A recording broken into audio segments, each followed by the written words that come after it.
नमस्कार दोस्तों, आपका अपने चैनल भाषा सागर में फिर से स्वागत है। आज हम कक्षा 7 बसंत भाग 2 के पाठ 4 कठपुतली का पठन करेंगे और मैं इसे सरल भाषा में समझाऊंगी। ये कविता भवानी प्रसाद मिश्र द्वारा लिखी गई है। इसमें भवानी प्रसाद मिश्र जी ने कविता के माध्यम से, कठपुतली कविता के माध्यम से भवानी जी ने बताना चाहा है कि जो बंधुआ लोग हैं वो अपने आप को जमींदारों से और जो पहले के वर्चस्वधारी लोग थे उनसे अपने आप को मुक्त कराना चाहते हैं। पर फिर वो सोचते हैं कि क्या हम ऐसा कर सकेंगे, हम क्या स्वतंत्र रूप से रह सकेंगे। इसी की भावनाओं पर आधारित कठपुतली कविता है और इसके बारे में हम पढ़ेंगे। चलो देखते हैं। उन्हीं बंधुआ मजदूरों की भावों को कठपुतली के मन के भावों के द्वारा व्यक्त किया गया है। आइए हम पढ़ते हैं कठपुतली। कठपुतली कठपुतली गुस्से से उबली, बोली ये धागे क्यों हैं मेरे आगे पीछे, इन्हें तोड़ दो, मुझे मेरे पाँव पर छोड़ दो। कठपुतली जो होती है वो क्या होती है कि काठ की बनी होती है। उसको चारों तरफ से धागों से बांधा जाता है, उसके हाथों को, पैरों को, कमर को, सबको। तो फिर वो और उनको फिंगर्स से नचा जाता है। आप जानते हो कठपुतली को पपेट्स भी बोलते हैं। तो इनको पर्दे के पीछे से हाथों को द्वारा, अंगुलियों के द्वारा इनको नचाया जाता है और ये बहुत सुंदर डांस करती हैं।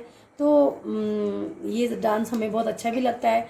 पर कठपुतली जो है वो इन धागों पे नाचते नाचते बहुत व्यथित हो जाती है और बहुत बेचैन हो जाती है। तब वह जो मन में भाव लाती है, हालांकि वो तो सजीव नहीं होती है, निर्जीव होती है, पर इसमें कवि ने बताया है कि कठपुतली अंगुलियों पे, और मतलब जो नचाने वाले हैं उनकी अंगुलियों पे नाचते नाचते परेशान हो गई है और उनके मन में जो भाव उठ रहे हैं वो कवि भवानी प्रसाद मिश्र ने अपने शब्दों के माध्यम से हमें बताने का प्रयास किया है। कठपुतली गुस्से से उबली, मतलब बहुत नाच लिया। अब वो गुस्से से एक दिन उसका गुस्सा फूट पड़ा और वो गुस्से से उबल पड़ी कि बोलती है ये धागे क्यों हैं मेरे आगे पीछे, कि जो चारों तरफ मेरे जो धागे लग रहे हैं ये मेरे आगे पीछे तो क्यों हैं मैं अपने आप पैरों पर खड़ी क्यों नहीं हो सकती, मुझे अपने पैरों पर छोड़ दो, यानी कि मुझे इन धागों से मुक्त कर दो और मुझे भी औरों की समान पैरों पर खड़ा होने दो, ताकि मैं भी अपने पैरों पर खड़े होकर जो लोग जैसे जी रहे हैं वैसे मैं भी चल सकूं, जी सकूं, ऐसे। ठीक है। सुन आगे बोलती वो, सुनकर बोली और कठपुतलियाँ की हाँ बहुत ही दिन हम अपने मन के छंद हुए हैं।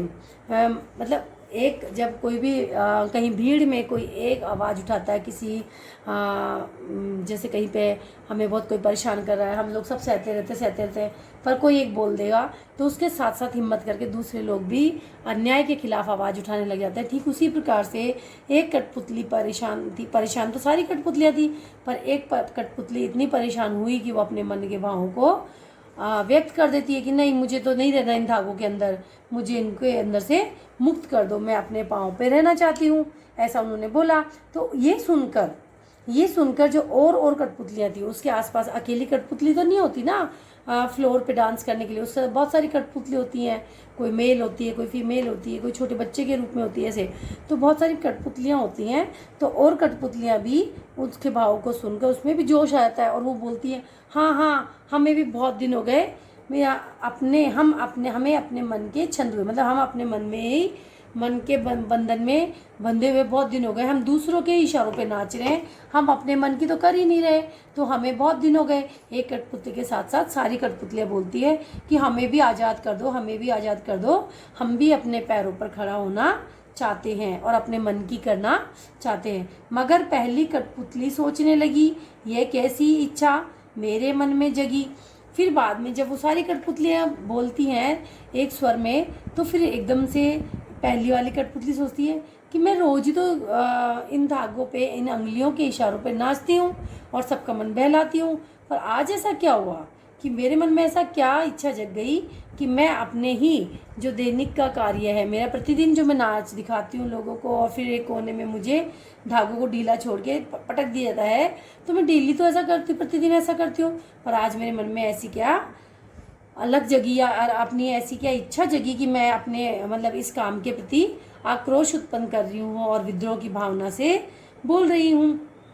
क्या मैं ऐसा कर सकूंगी? क्या जब मुझे धागों से अलग कर दिया जाएगा तो क्या मैं अपने पैरों पे फिर से खड़ी होके इसी तरह से नाच सकूंगी? ठीक उसी प्रकार भवानी प्रसाद मिश्र ने पहले के ज़माने में बहुत सारे लोग थे, अंग्रेज जैसे थे या जमींदार लोग थे, वो लोग क्या करते थे, किसानों पे मज़दूरों पे बहुत अत्याचार करते थे, है ना। और तो फिर वो भी सोचते थे कि क्या हम विद्रोह करके हम अकेले अपने आप में सब कुछ व्यवस्थित कर पाएंगे।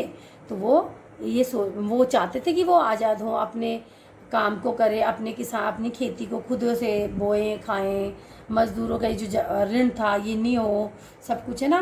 तो वो भी चाहते थे कि स्वतंत्र अच्छे से जीवन जिए, दरिद्रता का या जो ऋण वाला जीवन है, ऋणात्मक जो बहुत सारा कर्जा उनके माथे पे वो जीते, तो वो नहीं जीना चाहते थे।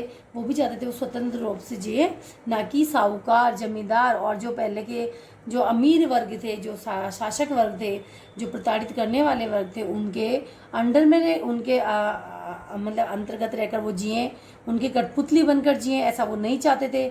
इसलिए वो असमय समय पर अपनी आवाज़ भी उठाते थे।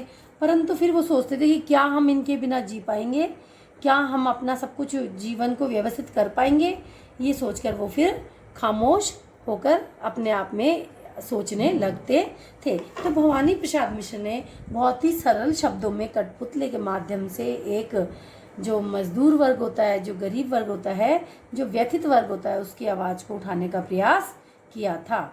मैं आशा करती हूँ कि आपको ये कविता पसंद आई होगी, और अगर आपको ये पसंद आई हो तो आप मेरे YouTube चैनल को सब्सक्राइब कीजिए और लाइक और शेयर कीजिए। धन्यवाद।